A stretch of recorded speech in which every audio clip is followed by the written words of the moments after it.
Como eu comentei, gente, eu comentei na outra vez, o conteúdo para a próxima atividade avaliativa vai até o que eu fizer na sexta-feira. E sexta-feira ainda não cai o teorema do isomorfismo. Sexta-feira eu vou falar, talvez caia o primeiro, mas não os, porque são 3 teoremas do isomorfismo, primeiro, segundo, terceiro. Talvez, se der tempo, eu faço o primeiro, se não der. Que na próxima aula a gente vai fazer núcleo, e o que mais eu não lembro. Deixa eu ver aqui o que é aqui mesmo que a gente vai fazer. É núcleo, talvez a gente já veja o teorema de Keiler, mas vamos ver. E aí, se não der tempo, eu não vou cobrar o teorema do isomorfismo na atividade avaliativa. Mas eu vou cobrar na avaliação. Então, e outra coisa que eu já tinha falado é que o conteúdo para a prova vai até mais, talvez, quarta-feira da semana que vem, ou pode ser que a gente tome um pouco de sexta também, na semana que vem. Mas aí a gente faz bastante aula de exercício. Vai ter 4 a 5 aulas de exercício, é bastante, viu? Para sanar todas as dúvidas. Beleza, gente? Então vamos lá. Então, na aula passada, a gente viu o que era um homomorfismo,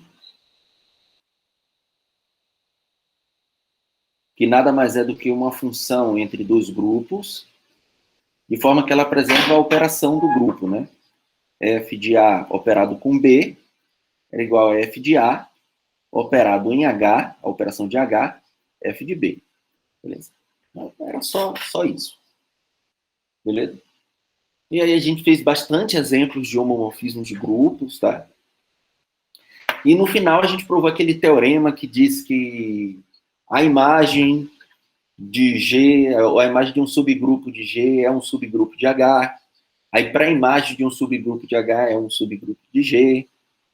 Né? Se K era um subgrupo de G que é abeliano, então a sua imagem é abeliana. Né? Se é cíclico, a imagem era cíclica. Se um subgrupo de G é normal em G, a imagem desse subgrupo era normal na imagem de G, beleza? Para a imagem de subgrupo normal era normal, beleza? Então, talvez, uma coisa que depois eu fiquei pensando, talvez as pessoas não estavam tão acostumadas com essa notação, né? Se K é subgrupo de G, essa notação aqui é a mesma coisa da imagem, viu? Só que restrito a K, beleza? Então, muita gente talvez esteja mais acostumada com a imagem, mas quando você está restrito a K. Eu uso essa notação. Então, a imagem de F vai ser isso aqui, ó, de G, tá? Não sei se vocês lembram muito dessa notação. Beleza, gente? Então, a gente fez exemplos, foi um pouco mais abstrato, mas hoje a gente vai começar a colocar o pé no chão. A gente vai falar do que é o isomorfismo, né? Para voltar a falar do que é isomorfismo, a gente falou que era um mono, lembra? Monomorfismo, que era a mesma coisa de F ser injetor. Epimorfismo, que era F ser sobre-injetor. E a gente viu o isomorfismo, que era F bijetor. Tá? Então, o que é que acontece? Hoje a gente vai falar um pouco mais sobre isomorfismo. Né? A gente vai detalhar alguns teoremas interessantes que classifica alguns grupos específicos a partir de isomorfismo. Por quê? Lembra que a gente falou lá na aula passada que isomorfismo entre 2 grupos, né? Quando a gente diz que um grupo, deixa eu ver aqui, um grupo G é isomorfo a H, então a gente diz que eles são, na teoria de grupos, eles são o mesmo. Pode não ser o mesmo conjunto, mas tem as mesmas propriedades de grupos. A gente vai ver o último teorema da aula de hoje, a gente vai mostrar todas essas propriedades. Tudo que um tem, se somente sim o outro tem, ou seja, Um é cíclico somente se o outro é cíclico. Ele é abeliano somente se o outro é abeliano. Tá? E assim, todo elemento, a quantidade de elementos de G que tem ordem K é a mesma quantidade de H que tem ordem K. Então, ou seja, ele preserva tudo isso. Tá? E aí a gente diz que eles são isomorfos, a gente usa essa notação, tá? G é isomorfo a H. Então, uma das coisas que eu acho que eu já deixei no exercício, deixa eu até ver aqui, se eu já deixei, se eu não deixei. Aqui, ó. O exercício 75, que é mostrar o seguinte, se você tem uma coleção de grupos, isomorfismo é uma relação de equivalência. Tá? E eu vou pedir que vocês provem isso como exercício, mas é simples. É aquela coisa, mostrar que G é isomorfo a ele mesmo, então ele é reflexivo, mas qual é o isomorfismo que dá isso? A própria identidade. Tá? Dizer que se G é isomorfo a H, então H é isomorfo a G, não muda nada. Então, é só tomar a função inversa, mostrar que a função inversa de um isomorfismo é um isomorfismo. Então, aí você garante isso. E se G é isomorfo a H e H é isomorfo a K, então G é isomorfo a K. Basta compor, mostrar que composição de isomorfismo é isomorfismo. Isso tudo aí é garantido pelo exercício 1 da lição. Exatamente. O exercício 1 lá em cima. Né? Mas precisa mostrar que é homomorfismo, né? Que é bijeção com quem, só precisava mostrar que a composição de homomorfismo é homomorfismo. Então só tem dois trabalhos aqui. Um que eu estou até colocando aqui, ó, que a gente vai fazer agora, mas é trivial, que é esse aqui, que vai fazer esse lemazinho. E o outro é mostrar o seguinte. Vou até botar aqui. Sejam, acho que eu não coloquei H de G, H, vou chamar de alfa e beta, para não confundir com elemento. Alfa daqui, e beta, eu acho que eu botei também de exercício, de H em K. Homomorfismo. Então, beta composto com alfa é homomorfismo também. Eu acho que isso também está na lista de exercício, é exatamente o exercício 76. Tá vendo? Você tem dois homomorfismos que podem ser componíveis, que a gente fala, né? Então, a composição é um homomorfismo de grupo também. Tá? Então, na verdade, a 76 precisa provar antes até da 75, mas tudo bem. Pode fazer 75 assumindo que você já fez a 76. Tá? Então, isso eu vou deixar que vocês provem. Então, é uma relação de equivalência. Então, sendo uma relação de equivalência, o que é que sempre a gente tem numa relação de equivalência? Você tem coisas similares, né? Lembra lá em geometria, quando a gente falava que triângulos congruentes a gente considerava como sendo o mesmo triângulo. E a mesma coisa. Grupos isomorfos a gente vai considerar como se fossem o mesmo. Na teoria de grupos, tá? E é uma frase muito comum que são usados por algebristas, que é dizer o seguinte: esses grupos são o mesmo a menos de isomorfismo. Ou seja, é a mesma coisa a menos que você não tenha isomorfismo. Mas se você tiver isomorfismo, eles são iguais. Tá? Então, essa frase é muito comum quando você vê em livros de álgebra. Então, esse lema aqui é bem simples de provar, a gente prova rapidinho aqui, né?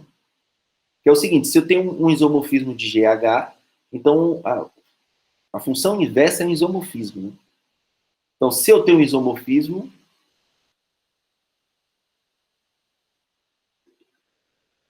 então é uma abjeção.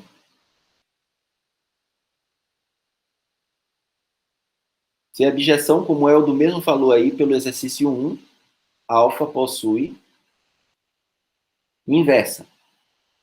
Uma função inversa, né? Alfa menos 1. Que também é abjeção.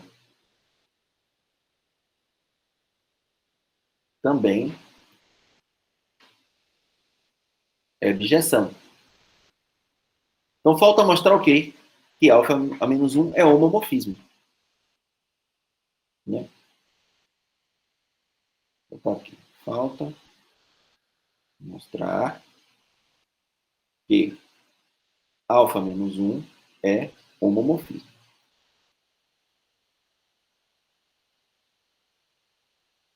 E por que é homomorfismo? Então, lembrando, né? Alfa menos 1 é no sentido contrário. Ele vai de H para G. Vai de H e vem para G. Então, sejam H1, H2 em G, em H. E aí eu quero mostrar o seguinte, eu quero mostrar que alfa menos 1 de H1 operado na operação de H, né? Com H2 é igual alfa menos 1 de H1 operado em G com alfa menos 1 de H2. Beleza? Então eu quero provar.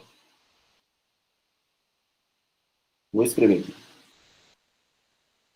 Operado com alfa menos 1 de H2. Deixa eu escrever aqui, né? Indo G com a operação essa e H com a operação estrela-linha. Tá? Eu vou mostrar isso aqui. Só que é o seguinte, se H1 e H2 estão em H e alfa é uma bijeção, né? Existem G1, G2 em G, tal que alfa de G1 é o H1 e alfa de G2 é H2. Isso por ser uma bijeção, por ser sobrejetor. Beleza? E aí a gente, no lugar de H1 e H2, agora a gente coloca isso aqui, né? Beleza? Então, ó, alfa menos 1 de G, de H1, cada linha com H2. Isso aqui é alfa menos 1. No lugar de H1, eu coloco alfa de G1, não é isso? Linha alfa de G2. Operado linha com alfa de G2. Só que alfa é um homomorfismo. Se ele é um homomorfismo, então acontece isso. Concorda? Sim, sim. Acontece isso. E se alfa menos 1 é a inversa de alfa, essa composta dá o próprio G1 operado com G2. Só que quem era G1?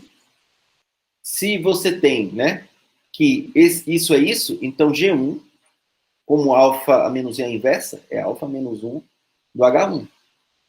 E o G2 é o alfa menos 1 do H2. Não é isso? Que é bijeção e a alfa menos 1 é a inversa de alfa. Então isso acontece. Então aqui no lugar de G1, eu coloco alfa menos 1 do H1 operado com alfa menos 1 do H2. E aí acabou, né?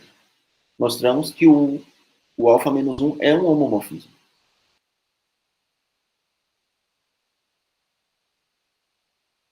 Beleza?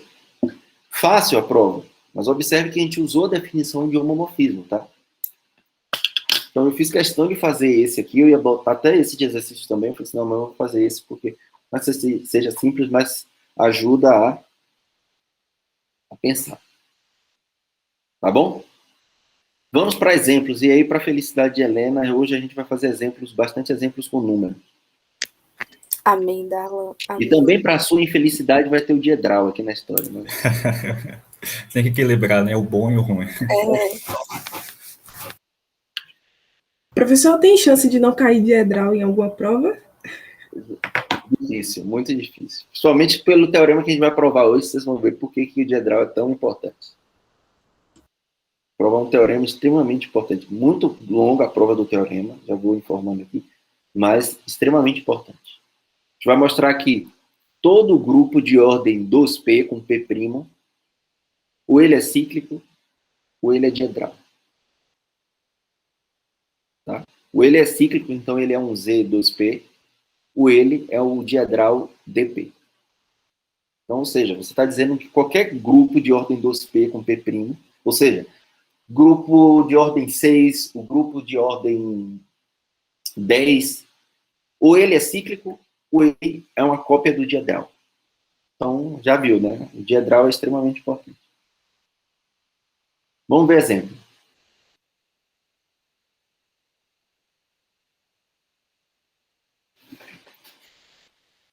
Vamos mostrar aqui ó, que Z3, cartesiano com Z5, ele é isomorfo.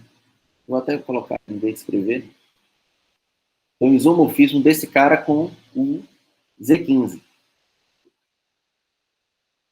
Como é que eu faço isso? Defina alfa, que vai de Z15 em Z3 cartesiano, Z5. Né? Então, para ter um isomorfismo, sempre tem que definir funções, tá? Mas essa função vai ser bem simples. O que é que eu vou pegar? Eu pego um elemento aqui, de Z15, e levo no seguinte pau, A.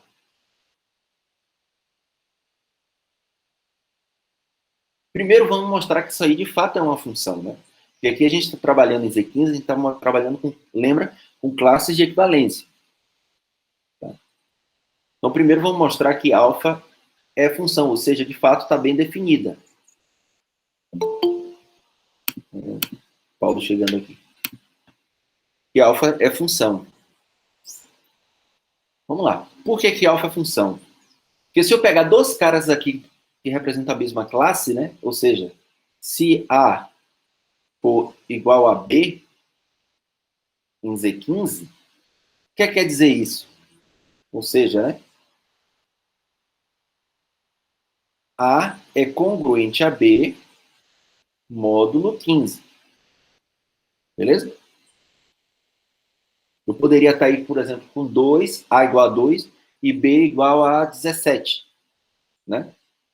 Então, eles são iguais em Z15. Por quê? Porque A2 é congruente a 17 módulo 15. Beleza? E aí eu tenho que mostrar que ele tem a mesma imagem, que alfa de A é igual a alfa de B. Beleza? Porque se isso não acontecesse, então isso aqui não seria nem função. Tá bom, gente? Então vamos fazer isso aí. Ó. Então A é congruente a B módulo 15. Se A é congruente a B módulo 15, então o 15 ele divide A menos B. Beleza? Beleza. Que A é congruente a B módulo 15 é dizer isso. Que 15 divide A menos B. Só que se 15 divide A menos B, então, concorda que 3 tem que dividir A menos B? E 5 também tem que dividir A menos B? Sim. Né? Porque 15 vai dividir, ou 3 vai dividir 15, e 15 divide A menos B. Então, 3 tem que dividir A menos B. Mesma coisa com 5. Então, se... Diga aí. É correto dizer que A menos B é múltiplo de 15? Isso, corretíssimo. Corretíssimo. Então, A menos B é múltiplo de 15. Se ele é múltiplo de 15, e 15 é múltiplo de 3, então A menos B é múltiplo de 3. Se você prefere pensar assim, perfeito. Tá? Ok. A mesma coisa com 5. Então, se isso aqui acontece, ó, então A é congruente a B, módulo 3, e A é congruente a B, módulo 5. Beleza? Se A é congruente a B, módulo 3, então A é igual a B em Z3 e A é igual a B em Z5. Então, quando eu fizer ó, alfa de A, ele vai ser quem? AA, né? Só que A em Z3 na primeira coordenada e A em Z5 na segunda coordenada. Não é isso? Ó, Z3 e Z5. Então, pegando A em Z3 e A em Z5. Só que eu posso trocar A por B em Z3, porque eles são iguais. E também em Z5. E esse cara daqui é o alfa de B. Então, o que é que eu mostrei? Que se A é igual a B, então alfa de A é igual a alfa de B. Então, de fato, alfa é função. Beleza? Então, a primeira coisa, eu nem mostrei que é um homomorfismo, tá? Mostrei primeiro que é função. Ou seja, está bem definido aquilo ali que eu acabei de definir em cima. Beleza? Para mostrar que o homomorfismo agora é mais fácil. Por quê? Sejam AB em Z15. Então, quando eu fizer alfa de A mais B. Isso aqui é o quê? Por definição, que a gente acabou de definir, é A mais B. A mais B. Só que a operação no produto direto, como era? É você pegar A mais B, B. Concorda com isso aí? Essa era a definição da soma no produto direto. Beleza? E isso aqui nada mais é do que a definição do alfa de A e aqui o alfa de B. Então eu mostrei que alfa de A mais B é alfa de A mais alfa de B. Portanto, alfa é homomorfismo.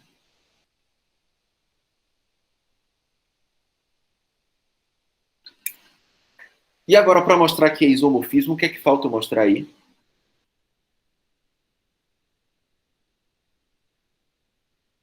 Que é bijeção. Menos ainda, né? Como eu estou trabalhando em grupos finitos, né? Esse grupo daqui é finito, esse grupo daqui é finito. Mostrar Então que dá a para mostrar, cardinalidade é igual, né? Tem a mesma cardinalidade. ou mostrar que é uma injeção de alfa para cá, né? Lembra? Ah, sim. Exercício, qual é? Você vai lembrar qual é o exercício lá da lista 2? É o exercício 2, eu acho. Ou é o... Exercício... Ah, não, é o terceiro. É o terceiro. Não, exercício 3.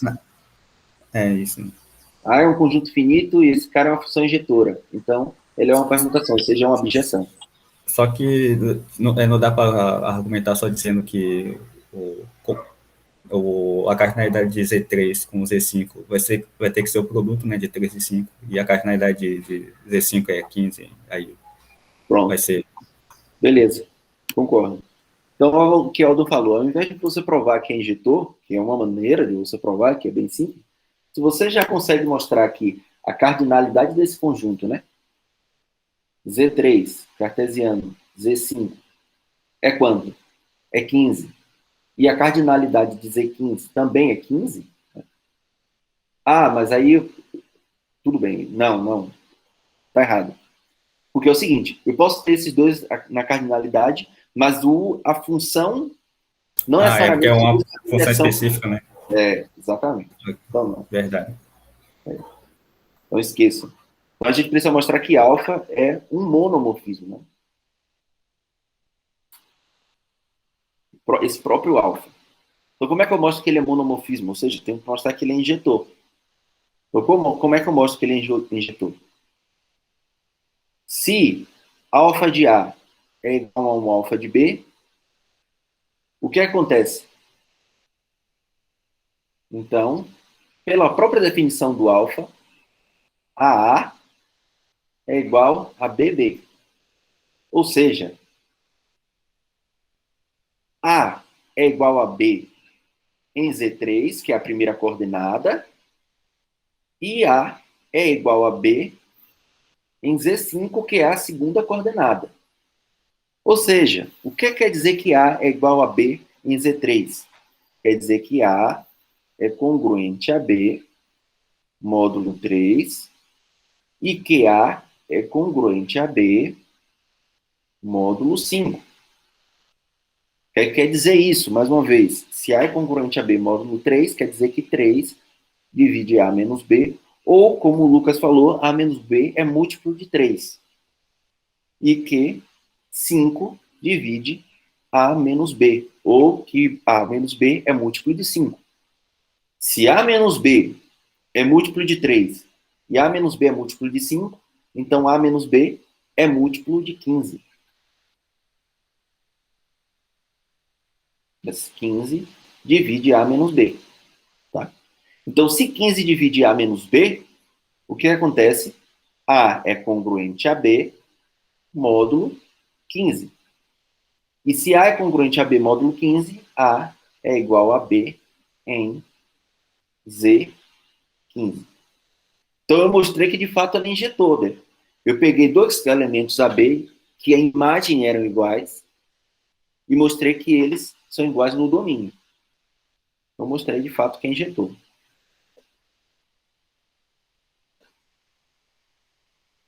E se ele é injetor, sendo injetor, e Z3 cartesiano Z5 e Z15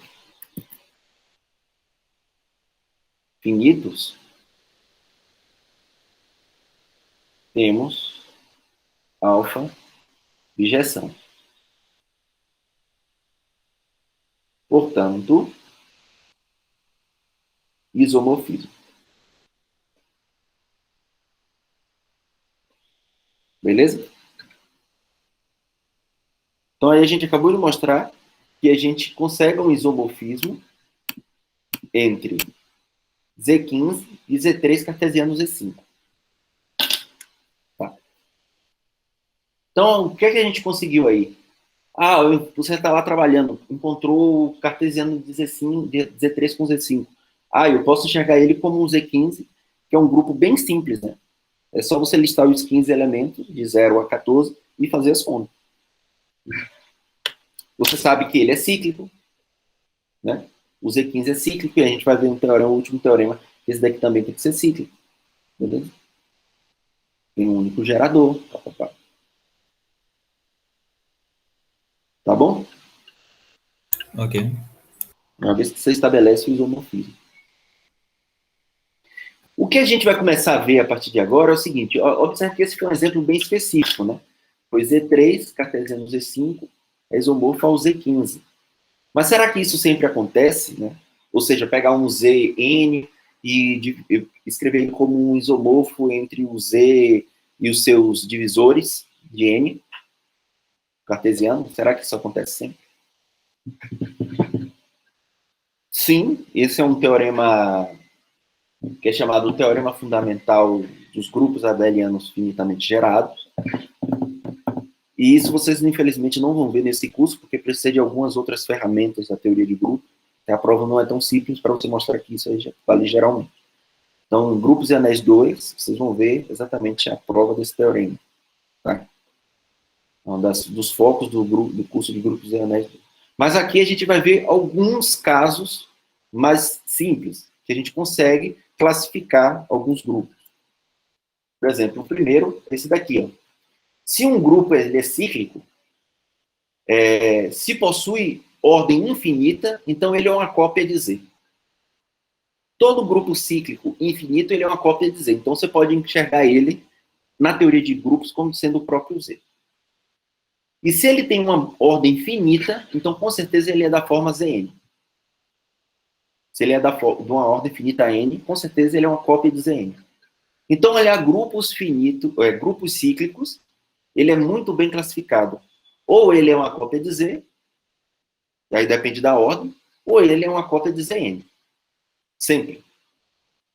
Tá?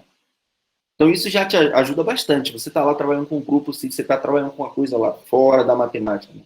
Em biologia, sei lá, você determinou que ali tem um grupo associado àquela atividade que você está modelando um determinado problema.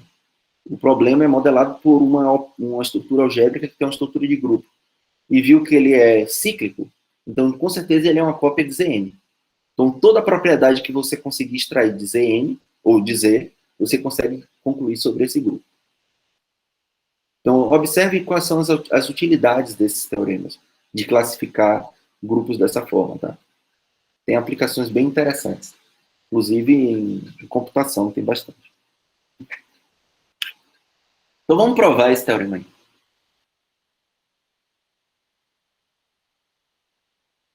Como é que eu faço, né? Inicialmente, suponha que ele é infinito. Grupo cíclico gerado por A, de ordem infinita. Né? Não infinito, de ordem infinita. Claro, infinito. De ordem infinita. Tá? Aí eu vou definir o seguinte aplicação. Ó. Alfa, que vai de G, de N, desculpa, de Z, em G. Vai fazer o seguinte, ó, ele pega o número inteiro N e leva na potência de A, que é o gerador de G. Ele leva na potência de A. Beleza? Concordam que alfa é claramente uma função?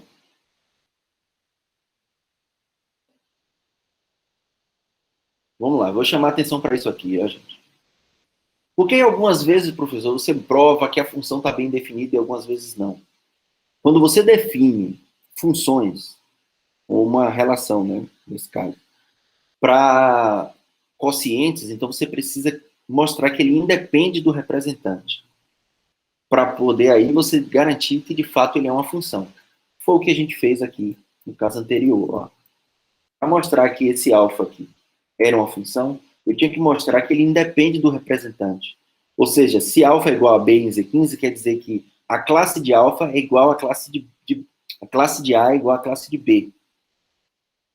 Ou seja, eles são dois representantes, A e B, para uma mesma classe de equivalência.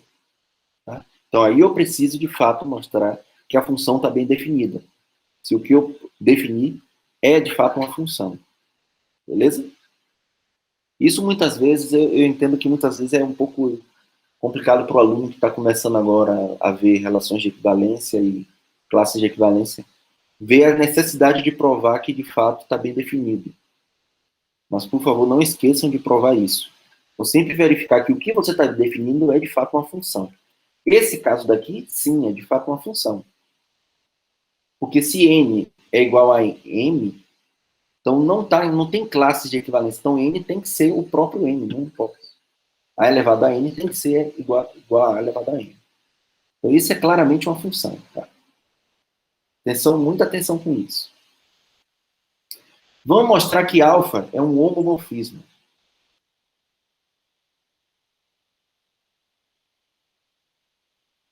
Isso aqui, lembra que essa função apareceu antes, em algum exemplo que a gente fez na aula anterior. Não era exatamente esse, mas a gente viu um exemplo parecido. E alfa é homomorfismo.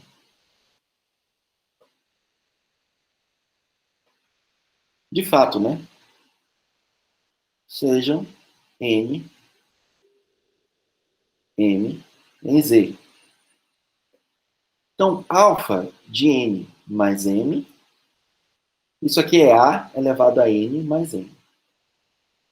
Mas a gente viu lá atrás,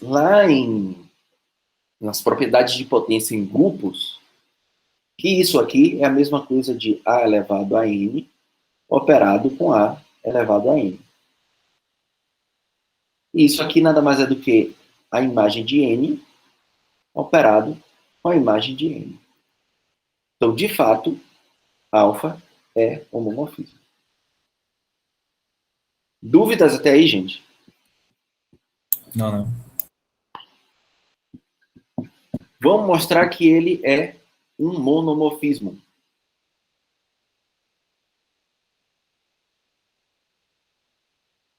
Ou seja, que ele é injetor. Como é que eu mostro isso? Se alfa de n é igual a alfa de m, né? Então, o que acontece? A elevado a n é igual a elevado a n. Ou seja, se eu tenho que a elevado a n é igual a elevado a m, eu tenho que, portanto, a elevado a n menos m é o neutro. Beleza? Só que a gente está no caso em que G tem ordem infinita. Então, esse elemento a elevado a n menos m não pode dar... Só pode dar o neutro se n for igual a m, ou seja, se essa potência aqui é nula. Senão, ele nunca dá o neutro, porque ele tem ordem infinita. Tá? Então, como a ordem de G é infinita, n menos m teria que ser zero. E logo, n tem que ser igual a m.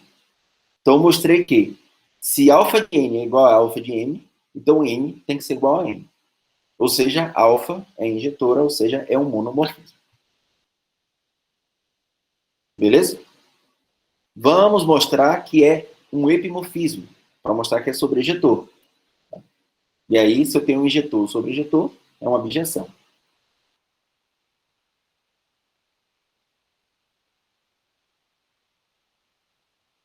Como é que eu mostro que alfa é um epimorfismo? Tá? Então, ó, seja B um elemento de G. Eu tenho que mostrar que tem algum N, onde a imagem de N por alfa dá exatamente B. Mas como G é cíclico, tá?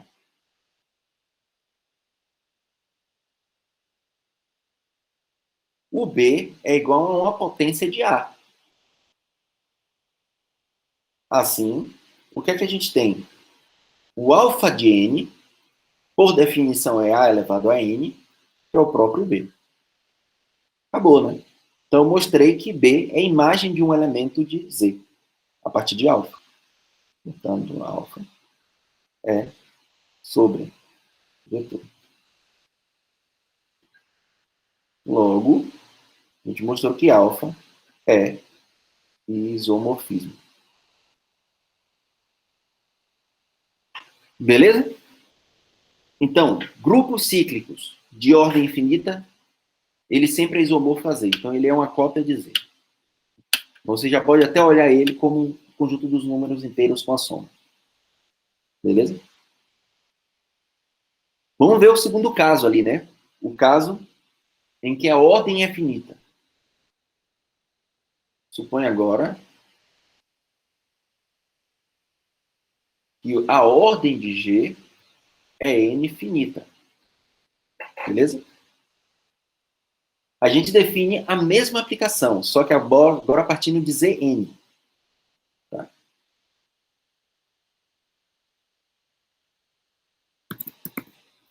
Que vai de Zn, tá? Em G. Lembrando que G é cíclico, tá? De que forma? Pega um Kzinho aqui, a mesma coisa, pega em A elevado a K. A mesma função, só que agora a partir de Zn. Vamos mostrar que alfa é um isomorfismo.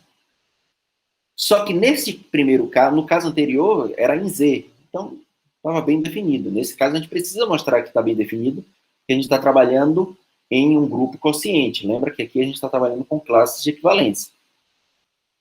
Então, alfa, primeiro a gente vai mostrar que alfa é função, ou seja, esse cara daqui está bem definido. Tá? Beleza? Como é que a gente prova isso?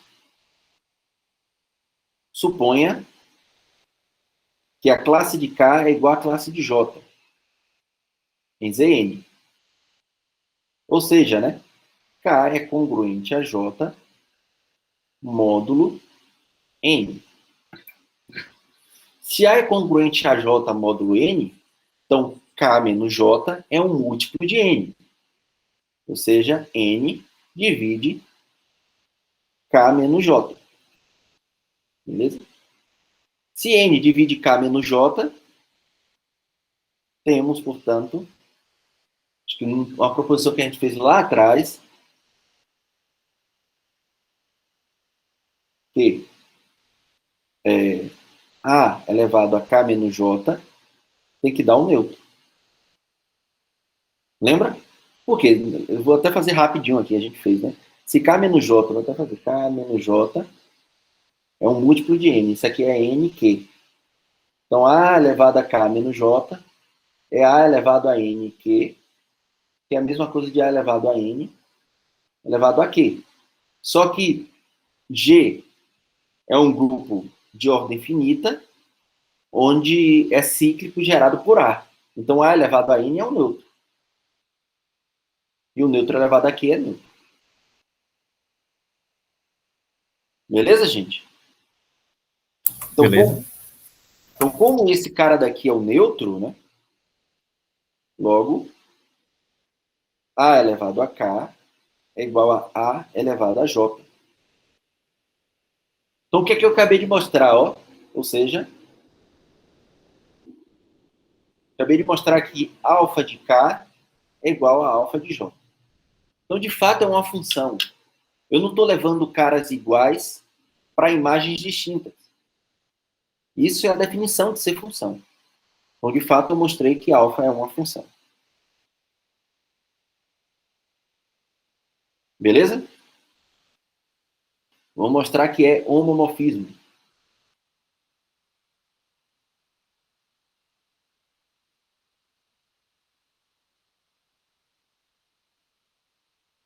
Mostrar que alfa é homomorfismo. Então, o que acontece? Para ser homomorfismo, então, sejam K, J, pertencente a Zn. Tá? Então, alfa de K mais J, por definição, é A elevado a K mais J. Mesma coisa do anterior. Então, isso aqui é A elevado a K, operado em G com A elevado a J, que é alfa de K, operado com alfa de J. Homomorfismo tranquilo, tá? E como a gente está agora com caras finitos, mais uma vez, vamos mostrar que alfa é monomorfismo. E isso basta. Porque se ele é mono entre uma função que é um monomorfismo, que é injetor entre conjuntos finitos, é sobrejetor. Beleza? Então vamos lá. Ponha alfa de K é igual a alfa de J. Assim, a gente tem que A elevado a K, que é a imagem de alfa, de K por alfa, é igual a A elevado a J. Mesmo argumento, viu, gente? Portanto, A elevado a K menos J dá o neutro. E se esse cara dá o neutro, a gente viu lá atrás, como a ordem de A é N, a gente tem que a ordem de A, N, que é a ordem de A, tem que dividir K menos J. Se N divide K menos J, portanto, K é congruente a J módulo N. Ou seja, K é igual a J em Zn. E aí acabou. Se eu prover que é injetor, a sobrejetividade em conjuntos finitos é sobrejeção, então a gente tem um isomorfismo. Dúvidas sobre essa prova? Não.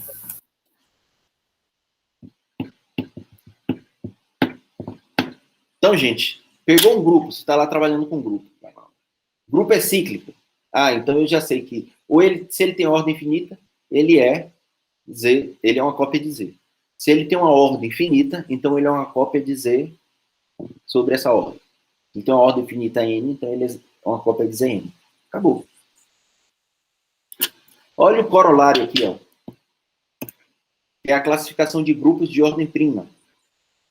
Se um grupo G tem ordem prima P, então G é isomorfo a ZP. É um corolário imediato desse teorema. Por quê? Quem é que me fala aí? Que se um grupo tem ordem prima, então ele é cíclico. Perfeito. Se a ordem de G é P primo, então G é cíclico. Cíclico. E como tem ordem prima, pelo teorema anterior,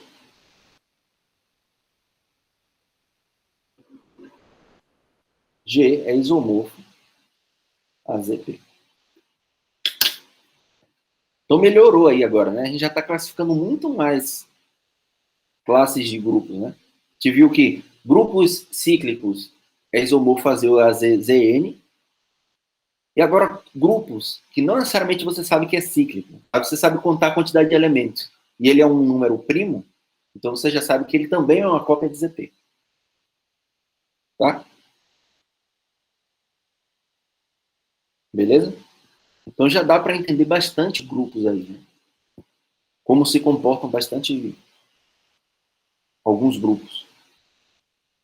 Beleza? Beleza.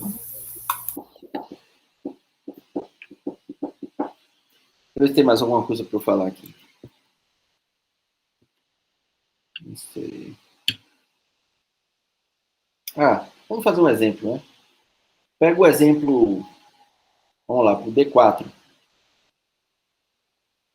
Só para exemplificar isso, tá? Apesar de ser um exemplo trivial. D4, ele possui 8 elementos, né? Beleza? Só que o subgrupo gerado por R90, né, que é a rotação por 90, ele é um subgrupo normal de D4 com 4 elementos. Não é isso? Isso. Só que isso, ele tem 4 elementos e ele é cíclico, porque ele é gerado por esse cara, né? Então ele é cíclico e contém 4 elementos. Então o que, é que eu posso garantir sobre esse cara? Esse subgrupo aqui, ó, ele é isomorfo a quem? A Z4. A Z4. Beleza? E a cópia de Z4. Você pode considerar a rotação que você não faz nada como sendo 0, essa rotação 90 como sendo 1, a rotação de 180 como sendo 2 e a rotação de 270 como sendo 3. Beleza? E de certa forma faz sentido, né? Você desenha, você dispõe as classes de resto sobre o quadrado, aí eu fazer a rotação e andar sobre, girando, né, nesse quadrado. E em Z4 somar também é girar nesse. Exatamente. Exatamente. Beleza?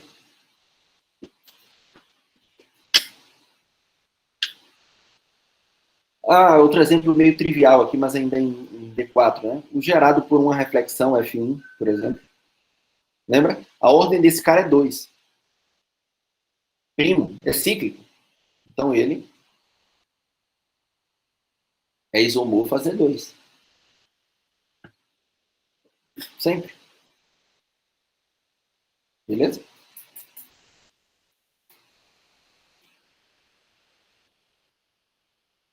Não estou classificando o D4, mas sim esses dois subgrupos dele. Beleza?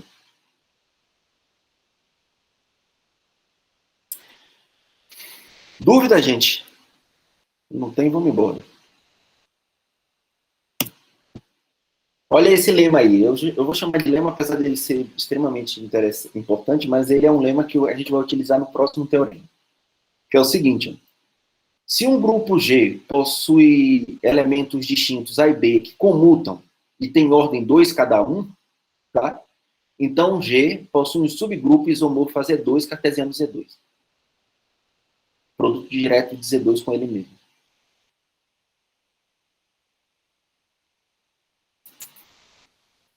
Esse lema aí inicialmente pode parecer assim, nossa, como é que chega nessa...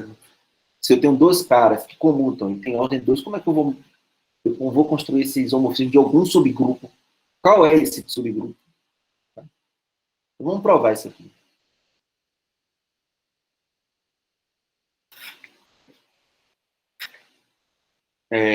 Considere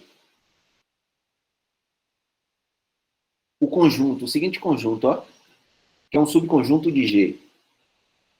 H, que é formado pelo neutro, o A, o B e o AB. H, eu afirmo que H é subgrupo de G. Fácil ver isso aí? Que H é subgrupo de G? Sim, fácil. Porque esses caras aqui têm ordem 2, né? Então, se eu operar A com A, vai dar o neutro. Se eu operar B com B, vai dar o neutro. Se eu operar A com B, se ele comuta, é a mesma coisa de operar com B com A. Tá? Dá para fazer a tabelinha de Cayley dele de uma maneira bem rápida. Bem simples. E se eu operar aqui A com B aqui à direita, vai dar o A, né? Vai dar o A, né? Se eu operar com B aqui à esquerda, como ele comuta, também vai dar o A. Da comutatividade. Então, de fato, esse cara aqui é subgrupo. Tá? É fácil ver isso. E possui 4 elementos.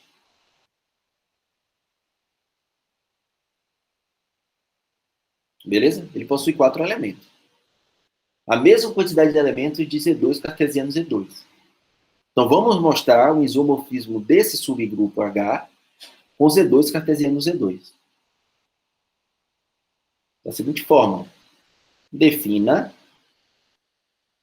alfa, que vai de H em Z2, cartesiano Z2. Como é que eu vou definir isso? Alfa do neutro vai ser o par 0, 0. Alfa de A vai ser o par 1, 0. Alfa de B vai ser o par 0, 1. E alfa de AB vai ser o par 1, 1.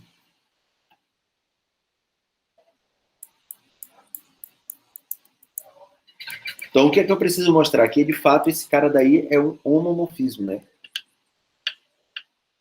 Beleza? Isso que a gente precisa mostrar. De fato, ele é um homomorfismo.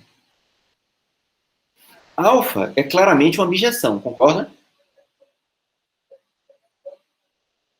Sim, sim.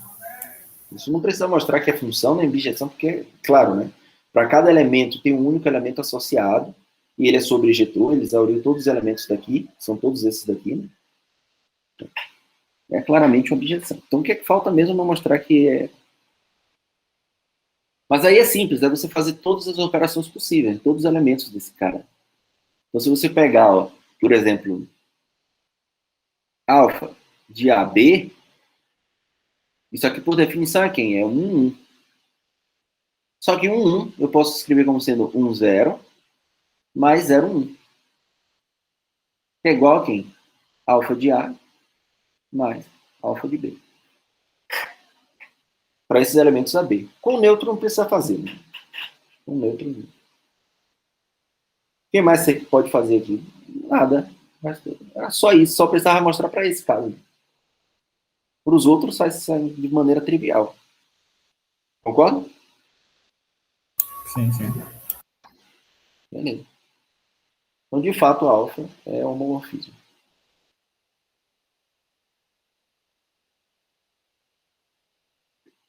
E é sobre ejetor. E é bijetor. Bijetor. Ou seja, alfa é isomorfismo.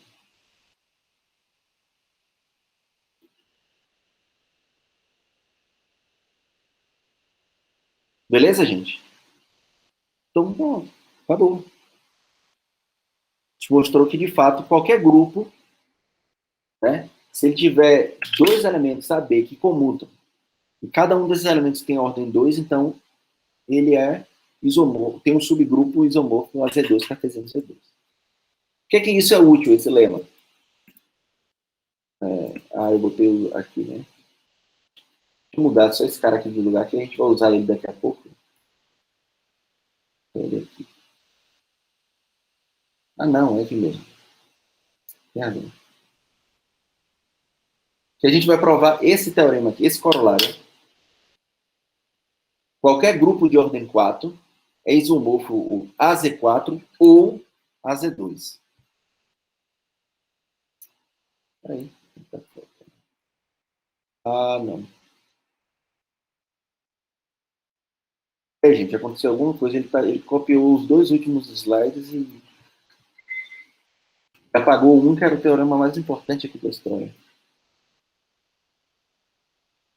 Espera aí, deixa eu botar ele aqui de novo. Alguma coisa aconteceu.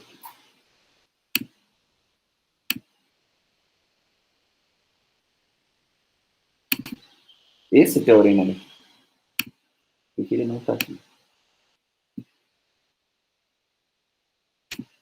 Ele veio aqui. Então, um desse aqui desaparece. Vou colocar ele aqui. Pronto. Era isso que eu quero provar primeiro, antes de falar do D4 e esse teorema aqui. Tá? Eu vi um erro ali, né? Que é o seguinte, olha, agora como corolário, né? Qualquer grupo do lema anterior. Qualquer grupo de ordem 4, ou ele é isomorfo ao Z4, ou ele é isomorfo a Z2, cartesiano Z2. Por quê? Ou seja, ou ele é cíclico, então ele é cópia de Z4, né? Ou ele é Z2, cartesiano Z2. Então, dado um G pertencente a esse grupo, né, com a ordem de G igual a 4, se a gente supor que G, se aqui a ordem de G também é 4, então G é cíclico gerado por 4. Concorda? Se eu tenho um elemento que tem ordem 4, então ele é cíclico gerado por 4. Beleza? Então, se ele é cíclico gerado por 4, vimos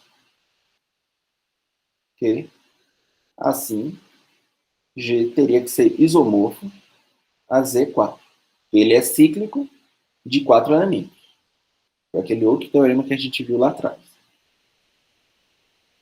Agora, se G não possui elemento de ordem 4, então, todos os elementos de G que não é o neutro, possui ordem 2, concorda? Vocês concordam com isso? Sim, Por quê? sim. Por quê?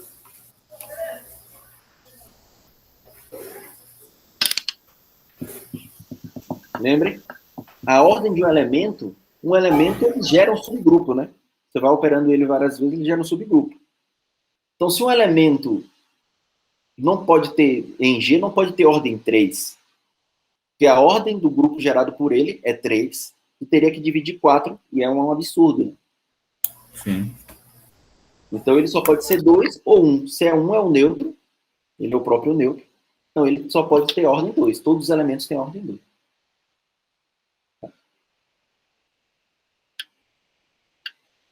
Agora, se todo elemento de G tem ordem 2, né?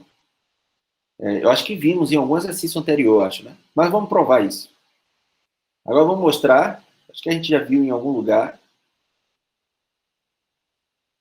se todo elemento de G tem ordem 2, e G é abeliano. Também é fácil. E aí a gente cai no lema anterior, né? Um grupo que é abeliano, né? E todos os elementos dele têm ordem 2, então acabou, né? Não tem o que fazer. Ele é uma cópia, e tem 4 elementos, né? É uma cópia de Z2, cartesiano Z2.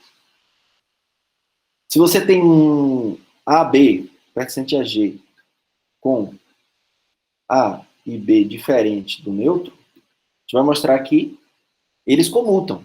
Tá? Só que o que acontece? AB é a mesma coisa de mostrar que AB operado com BA, quer dizer, eu quero mostrar isso, né? É igual a BA. Ou seja, o que eu quero mostrar é que AB operado com BA menos 1 é o neutro.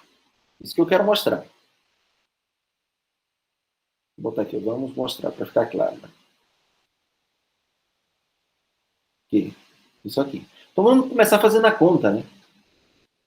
AB operado com BA a menos 1. Isso aqui é quem? É AB. BA operado a menos 1 é quem? É A menos 1. B a menos 1. Beleza? Só que A menos 1, todo elemento tem ordem 2. Então, o inverso de A é ele mesmo. Então, aqui é o próprio A e aqui é o próprio B. Só que isso aqui é a mesma coisa de quê? AB ao quadrado. Só que, mais uma vez, esse cara é um elemento de G E todo elemento de G tem ordem 2. Então, esse cara daqui é o neutro. Ou tem ordem 2, ou é o neutro, né? Se ele é um neutro, também vai dar um neutro. Então, a gente acabou de mostrar que esse cara daqui é isso. Portanto, que era equivalente mostrar isso. Portanto, é comutativo.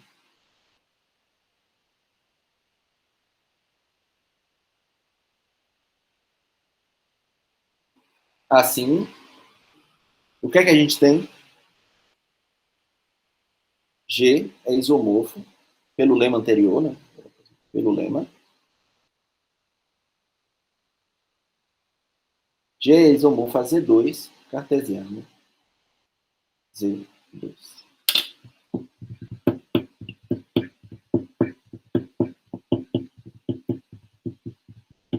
Beleza, gente?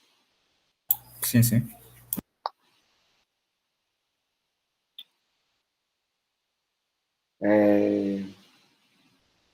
Deixa eu ver se tem um exemplo aqui.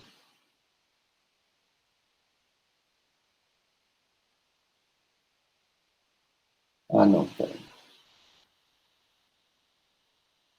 Ah, não. Eu ia fazer um exemplo, mas não vai funcionar. Porque grupos de ordem 4 são bem limitados, né? São bem poucos.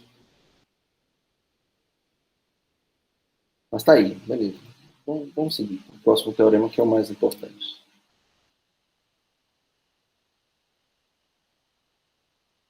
O que é que eu quero observar aqui no D4? E aí a gente vai entender o próximo teorema. E também, com a prova do próximo teorema, dá para entender, ter uma ideia de como é que se comporta o D2P, ou o diedral em geral, tá? Que eu vi, ainda não corrigi as atividades, viu? Mas eu vi que a Luísa me contou que quem apareceu tinha dúvida muito na última questão, que era para classificar... Ah, não, mas ali era o A8, né? Ah, e teve também dúvidas na primeira questão, né? Que era exatamente para mostrar aquela coisa sobre o grupo diedral. Tá? Nós vamos ter pelo menos uma ideia do que está acontecendo aqui.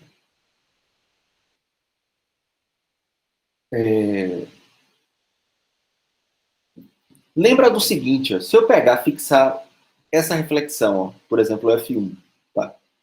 Vocês concordam que F1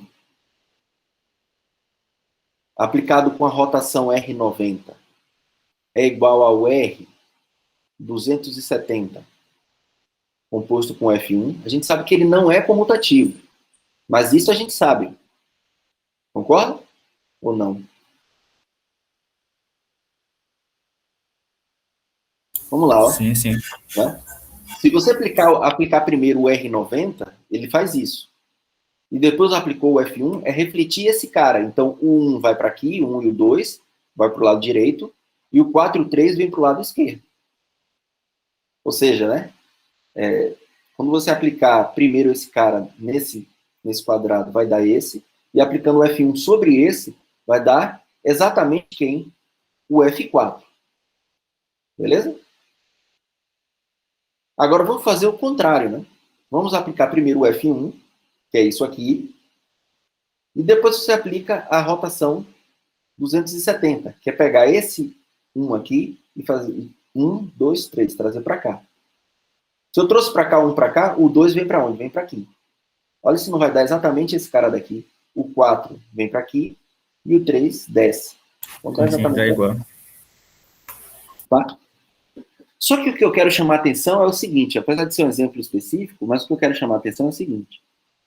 Observe o seguinte, o R270 também é o R90 a menos 1. É o inverso do R90. Concorda? Vocês concordam com isso aí? Sim. Né? Ó, o R90 é você fazer essa rotação. Se você pegar o inverso desse cara, é fazer o quê? No sentido contrário, né? Se você girou no sentido anti-horário, agora você gira no sentido horário. Então, um teria que vir para baixo, né? O 4 ir para o lugar do 3 aqui. O 3 ir para o lugar do 2, que é o que está acontecendo aqui com o R270, né? E o 2 ir para o lugar do 1. Então, de fato, o inverso do R90 é o R270. É porque também, se você já o 270, se você girar mais 90, vai dar Isso, a exatamente. volta completa. A volta completa. Então, o que eu quero chamar a atenção para vocês é o seguinte, ó. F1 composto com R90 é a mesma coisa do R90 menos 1 composto com F1. Ou seja, eu não vou provar, mas talvez eu deixe de exercício ou não. Você está num grupo de Edral DN e você fixa uma reflexão F e uma rotação R qualquer. Uma rotação RN, sei lá, RJ. Então, isso é uma propriedade do diedral, ó. F composto com RJ é sempre igual a RJ a menos 1 composto com F. Isso sempre vai acontecer. Tem como provar isso? Tem. É só você lembrar qual é a cara das rotações, né? É 360 multiplicado por K, com K variando de 0 até N, dividido por N. Lembra? Ou seja, esse cara daqui é a mesma coisa que fazer assim. Chama assim, né? 360 J dividido por N. Com J de 1 até N. De 0 até N menos 1. Não é isso? Você faz sempre, a rotação é sempre isso aqui. E o inverso de um cara desse tipo é o quê? É você só perceber que é a mesma coisa do que acontece aqui. Né? É N menos J sobre N. É 370 N menos J sobre N. Não é isso?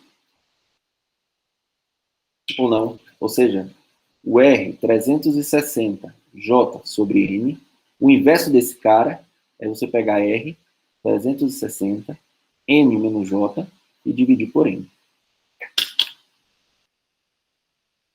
Beleza? Beleza. Então, eu não vou provar isso. Eu queria usar o exemplo só para vocês perceberem que, de fato, isso acontece no diedral, tá?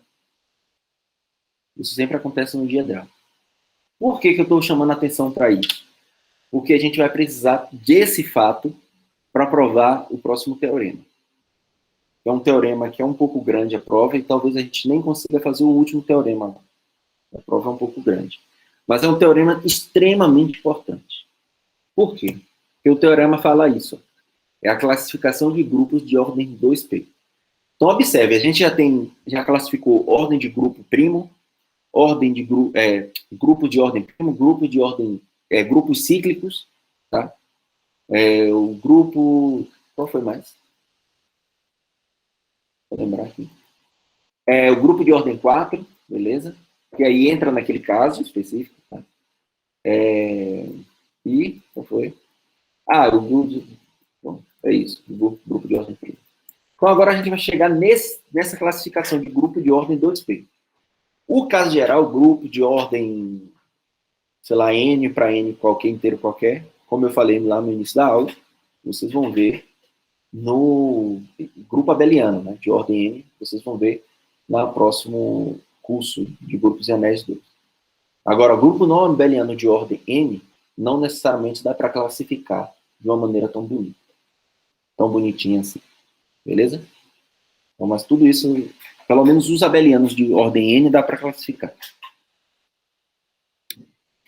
Beleza? E isso é extremamente importante, gente, porque você está lá trabalhando com grupos, modela um problema usando grupos, sei lá, um problema até matemático, como o grupo usa bastante em geometria, né?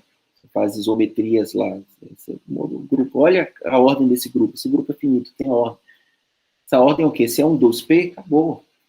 Ou ele é uma cópia do Z2P, ou ele é uma cópia do diedral. Tá? Beleza?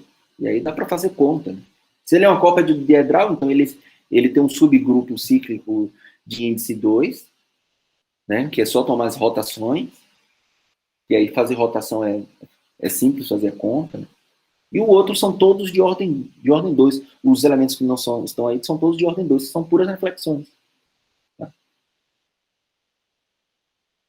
Vamos ver a prova desse teorema. Alguma dúvida, a gente fala, viu? Porque se a coisa está começando a ficar abstrato, vai dar problema lá na frente. Viu? A Helena hoje está meio calada. E ela, na aula passada, falou, você não fez nada com número, eu não vou... Achei chato. Agora, essa aula, a gente está aqui trabalhando com os grupos numéricos, né? E ela está calada do mesmo tempo. Até dormiu Eu estou já. levemente atrasadinha, mas eu volto na sexta. Tá. Avance. Então, vamos lá. Vamos analisar esse grupo, tá? Então, o primeiro caso é o seguinte. Se G possui um elemento de ordem 2P, o que acontece com o grupo?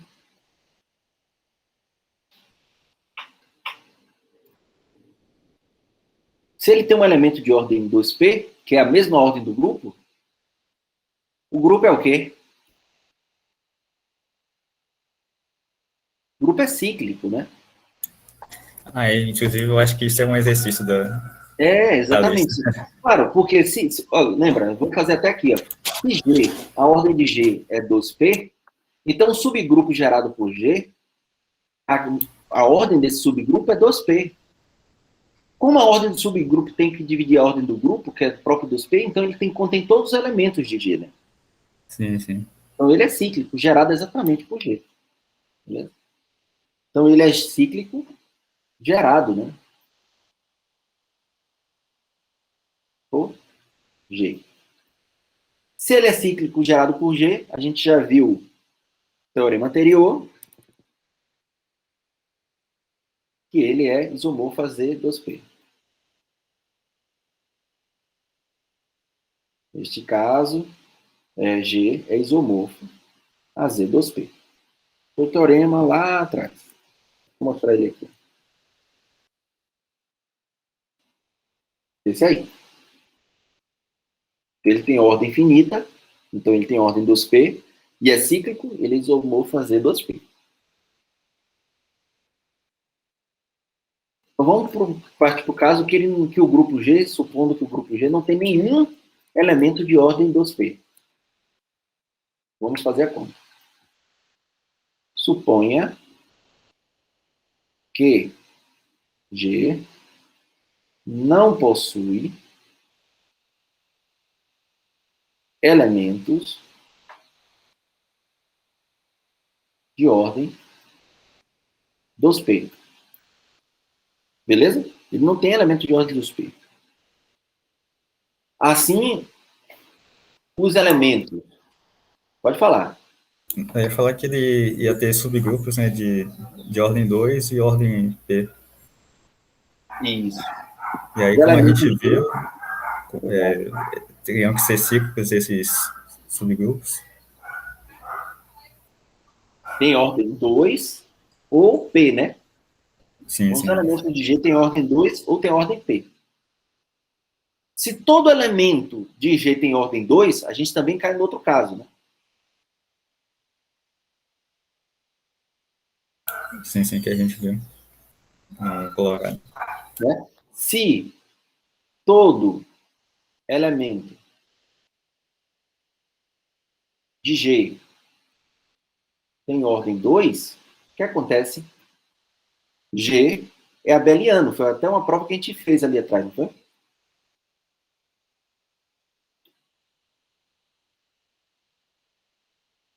Ele seria abeliano. Se ele é abeliano e todo elemento tem ordem 2, logo, G possui subgrupo H isomorfo a Z2 cartesiano Z2. Não é isso? Foi o lema que a gente viu lá atrás. O Eldo mesmo falou aqui. Cadê? Esse lema. Ó. Se G é um grupo possuindo elementos distintos, comutando, então G já é comutativo, e todo elemento tem ordem 2, então ele possui um subgrupo isomorfo a Z2 cartesiano Z2. Beleza? Só que qual é o problema disso?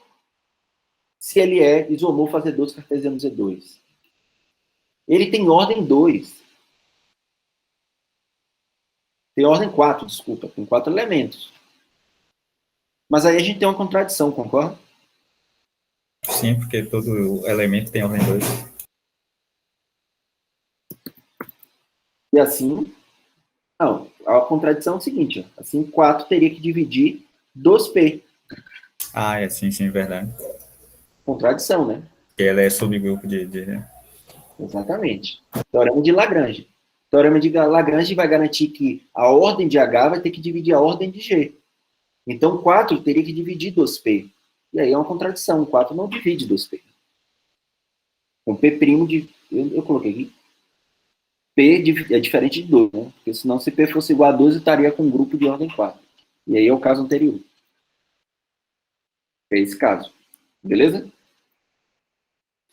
Estou supondo P diferente de 2. Se é diferente de 2, então 4 não tem como dividir esse cara. Porque P precisa ser primo. Beleza, gente? Até aí? Então, ele não pode ter todos os elementos de ordem 2. Observe se isso já não está se aproximando do diedral, gente. Por quê? Ó? Lembra? Ele tem ordem 2P. Se ele tem um elemento de ordem 2P, então ele é cíclico, beleza. Então, ele já é Z 2P. Agora, suponha que não. Então, os elementos têm que ter ordem 2 ou ordem P. Observe que essa prova, até o momento, garantiu que G não pode ter todos os elementos de ordem 2. Que é o que acontece com o diedral, né? A rotação não tem ordem 2. Todo diedral tem pelo menos um elemento de ordem que não é 2. Que é a rotação. Beleza? Observe como a gente já está se aproximando do diedral, né? Então, desse caso aqui, ó, dessa prova, eu garanto que tem pelo menos um elemento em que a ordem não é 2. Então, a ordem tem que ser P. Que é exatamente o que acontece com quem? Com a rotação. Lembra lá? Assim, G possui um elemento A de ordem P. Beleza? Ele tem um elemento de ordem P. Se ele tem um elemento de ordem P, o subgrupo gerado por ele tem ordem P, né? E divide G, que é 2P.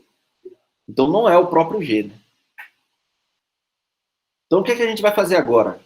Vamos mostrar que todo elemento, tá, que não está no gerado por A tem ordem 2, que é o que acontece no diedral, mais uma vez.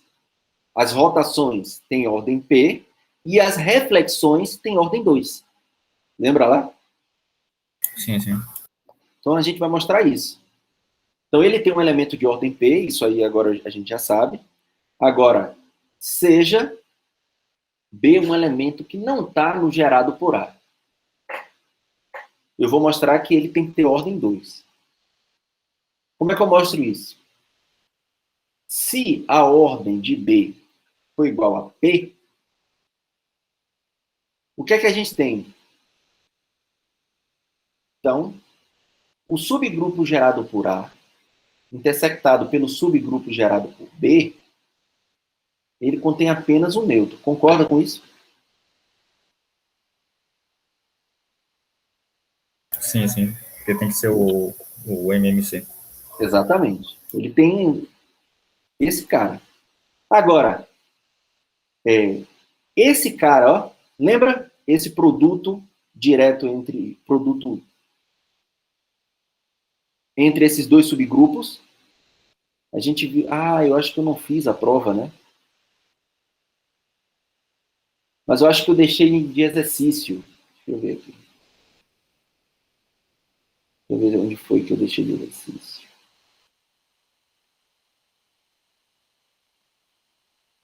Foi lá atrás, eu acho que eu deixei de exercício em algum momento aqui. Ele está no 11 aqui. A gente vai precisar usar um resultadozinho aqui, peraí.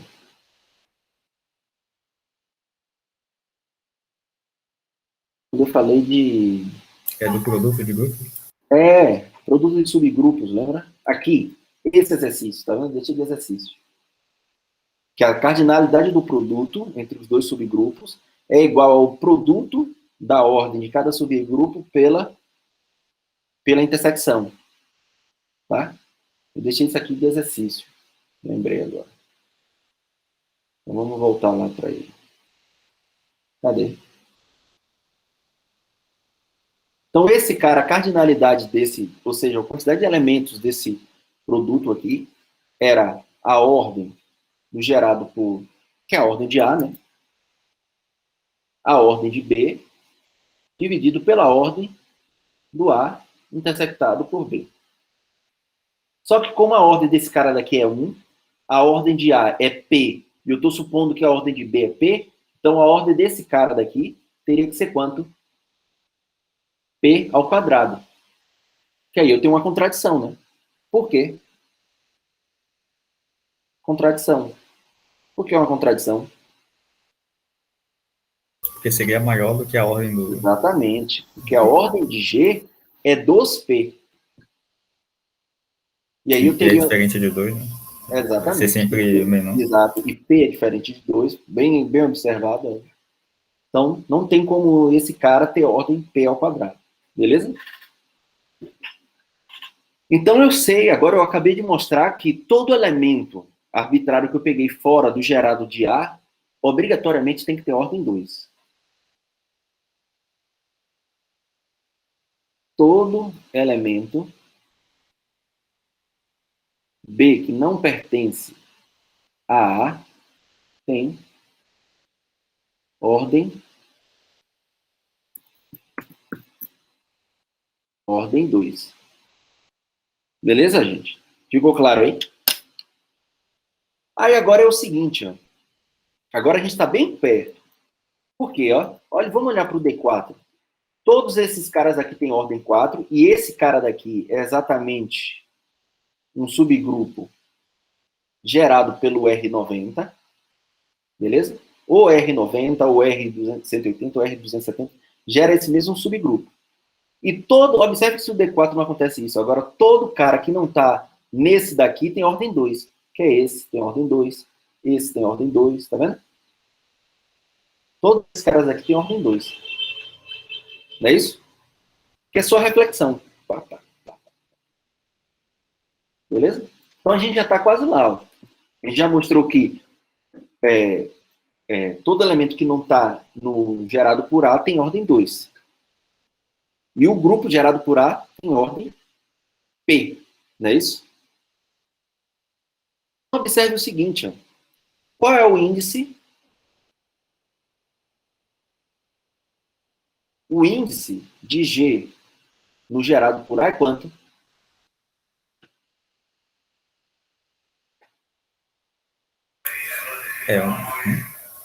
Não. O gerado por A tem quantos elementos? Ele vai ter P elementos? Exato. O de G é 2P e o de A é 1. É P. Aí é 2 o índice. 2. Ele só tem 2 classes laterais. Né? E a gente sabe que A, intersectado pela classe lateral ABA, gerado por A, é vazio. Não é isso? As duas classes laterais são vazias. Beleza? Sim, sim. Então, o que é que eu tenho? Eu só tenho duas classes laterais e eu tenho essas duas classes disjuntas. Então, o G, quem é? É A unido com essa classe daqui. Beleza?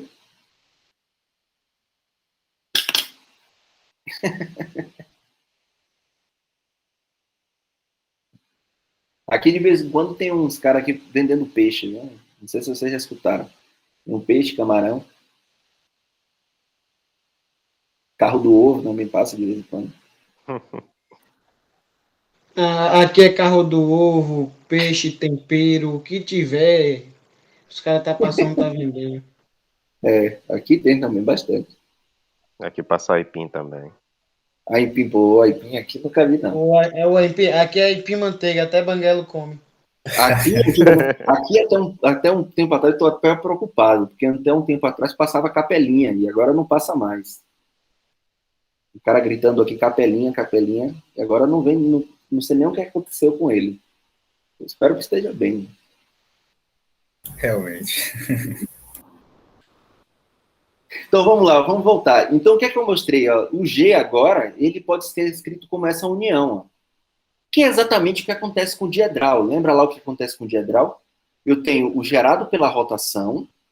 Então, só lembrando, ó, o diedral D dos P, ele vai ser gerado por uma rotação, que eu vou chamar uma rotação fixa, tá?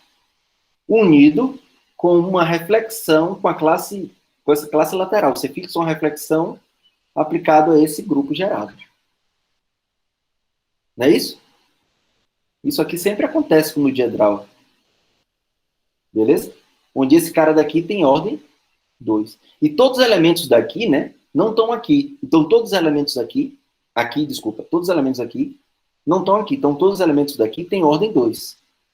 Olha se já não parece isso. Todos os elementos daqui sendo reflexões e os daqui sendo rotações.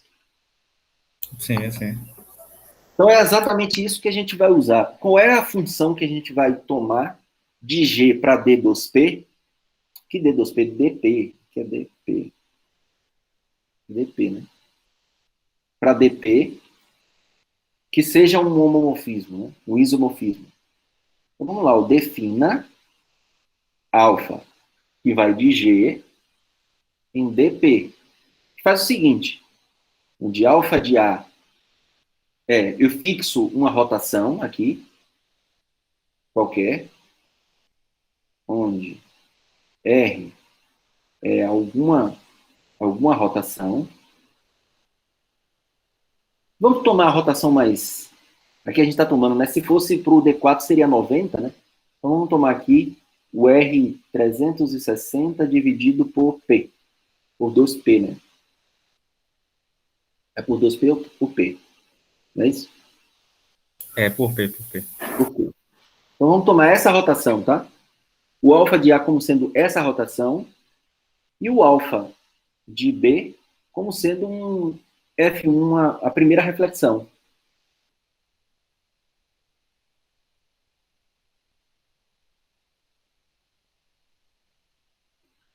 Tá? Uma reflexão qualquer. Você fixa.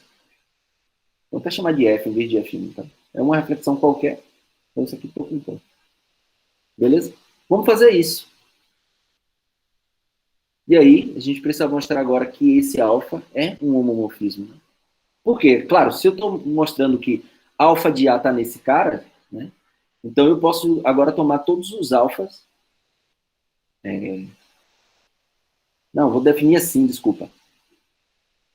Eu posso definir logo direto, em vez de definir só de alfa. Né? De A. Ah, ok, tudo bem.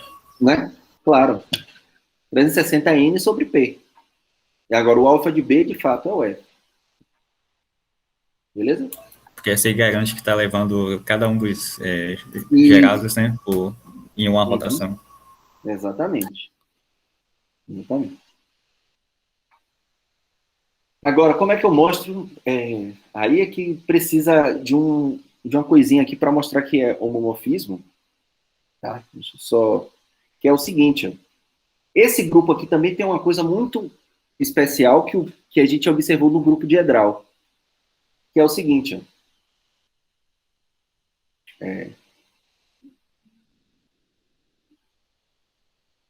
Não vai dar tempo de fazer tudo, né? Observe que,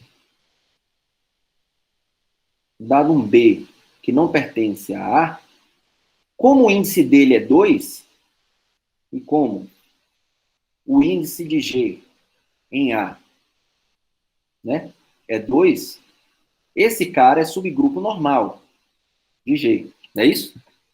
Ele é subgrupo normal de G. Logo, BA menos 1, ele pertence a esse cara. Não é isso? Isso. Então, se ele pertence aqui, BA menos 1 é uma potência de A. Beleza? É uma potência de A. Observe que é que eu vou querer mostrar? É aquela propriedade lá do grupo de Edral que eu estou querendo mostrar, ó. Era isso que a gente viu, ó. Isso aqui. Se eu pegar A, B operado com A, é a mesma coisa de eu pegar o inverso de A operado com B. É isso que eu vou mostrar ali. Como? Eu vou mostrar agora que esse cara daqui, o K, tem que ser obrigatoriamente menos 1.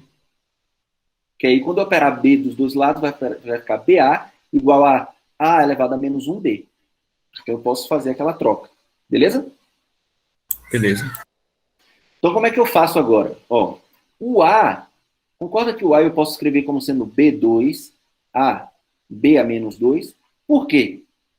Porque B tem ordem 2. Então, esse cara é nulo, é o neutro. E esse cara aqui é o neutro. Então, eu não fiz nada. Tá? Aí, eu posso escrever esse cara como sendo B, B a menos 1, B. Beleza? Só que esse cara daqui é A elevado a K. Então, é B, A elevado a K, B a menos 1. E agora, vocês concordam que isso aqui é a mesma coisa de B a menos 1 elevado a K?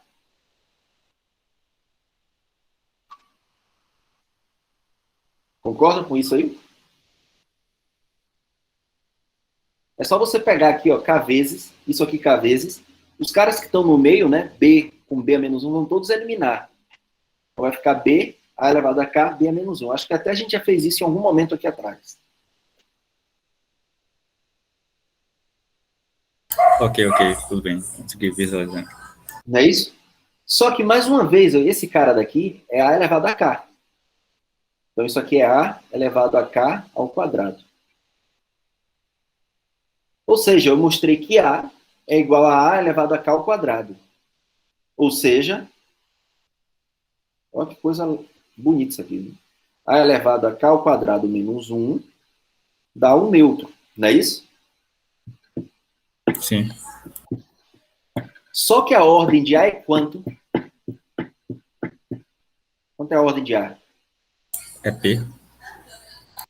A ordem de A é P. E assim, a ordem de A tem que dividir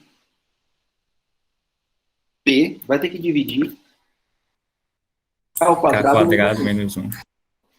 Só que K quadrado menos 1, eu posso escrever como sendo quem? Não é isso? Concorda que eu posso escrever assim?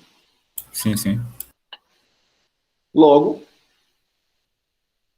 P, ele divide K mais 1 multiplicado por K menos 1. Aí agora, eu vou usar uma coisa que lá vocês viram em teoria dos números, que é bem simples, né? Se P é primo e divide o produto de dois números, então ele E tem que dividir um deles, né? Exatamente. Então, P divide K mais 1, ou P divide K menos 1. Então, se P divide K mais 1, então quer dizer o quê? Que A elevado a K é congruente a... Não, é igual...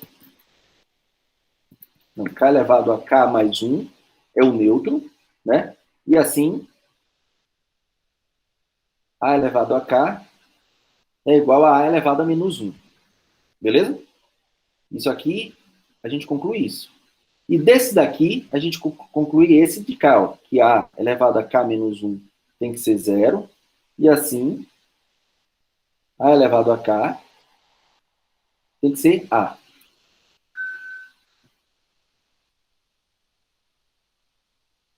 Por que que não... Observe, agora a prova está acabando, viu?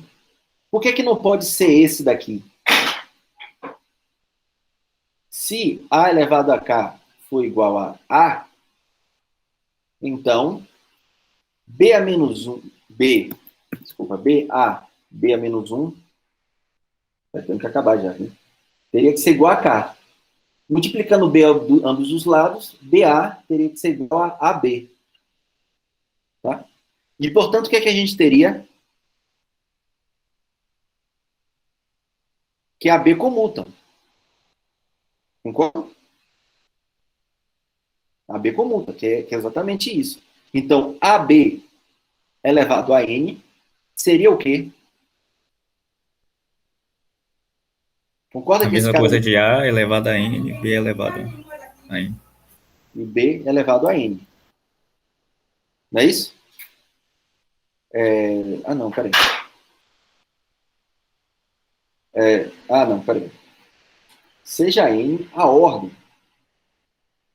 Pega P então, né? Porque a gente sabe que é a ordem de... Pode ser P, mas pega logo N, porque N pode ser o menor, né? Tudo bem, poderia ser P. A ordem de AB. Mas P ia funcionar, né? Tem razão. Então, isso aqui vai dar o neutro, não é isso?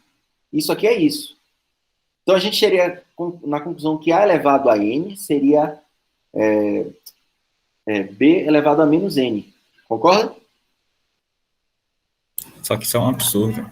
Absurdo por quê? Porque A intersectado com o gerado por B é o neutro. Não é isso? Então teria alguém a mais aqui. Né? Uma contradição aqui.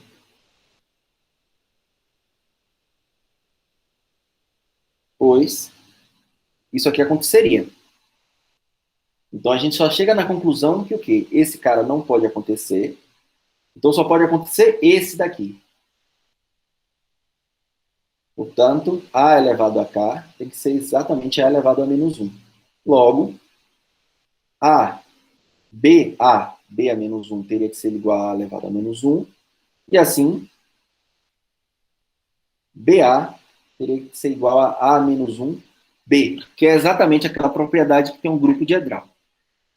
Pelo tempo, gente, eu vou passar a lista aqui, eu vou deixar que vocês façam de exercício. Podem escrever em presente aí. Precisava, só essa propriedade era o que importava para mostrar que é um homomorfismo. Agora, para você mostrar que é um homomorfismo ali, é você fazer conta, tá? Aí é fazer conta. Gostei bastante dessa demonstração aí. Bastante coisa de diversas... técnicas, né? É isso. Usou até produtos notáveis. Isso. Usou um pouco de teoria dos números, usou produto notável, usou bastante coisa aqui. Normalidade. Exatamente. A normalidade, o fato de ter índice 2 e ser normal, tá? É isomorfismo, desculpa. Isomorfismo, vou deixar que é de exercícios, tá? Que é a parte mais fácil. O resto difícil a gente já fez. Pronto, como não deu tempo, na próxima aula a gente vai ver esse teorema aqui. Quer dizer o quê? Um grupo é abeliano se somente se o outro é abeliano, quando são isomórficos, cíclico, se somente se é cíclico, possui mesma ordem. Dado um elemento de G, ele tem a mesma ordem da sua imagem. Se um cara é um subgrupo de um, então a imagem é subgrupo normal. Então, tudo isso aqui são equivalências quando você tem isomorfismo. Então, de fato, como grupos isomorfos são idênticos, do ponto de vista de grupos, não de conjuntos, porque não são o mesmo conjunto. Né? Grupos, sim. Então, estudar a propriedade de grupos para coisas isomorfas é a mesma coisa. Uma coisa curiosa é que nessa demonstração, o que a gente foi fazendo, na verdade, foi mostrar que o conjunto, o grupo G, né, se comporta da mesma forma Exatamente. O diedral Exatamente. E de Z2P. Exatamente. Por que a gente conseguiu construir a cópia? Porque ele se comporta da mesma forma, ou do Z2P, ou do DP, do diedral. Ou seja, tem um subgrupo de índice 2, onde todos os elementos dali têm ordem P, que é a metade da ordem de B, de DP. Né? Todos os elementos fora dele têm ordem 2, e essa propriedade daqui, a última daqui. Essa daqui.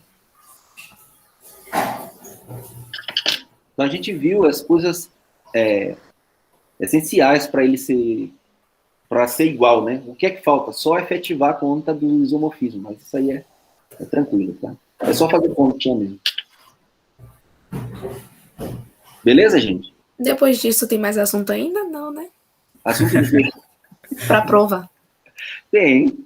Não. A gente fica em homomorfismo. Na próxima aula a gente vai ver o núcleo de um homomorfismo. Ainda tem núcleo?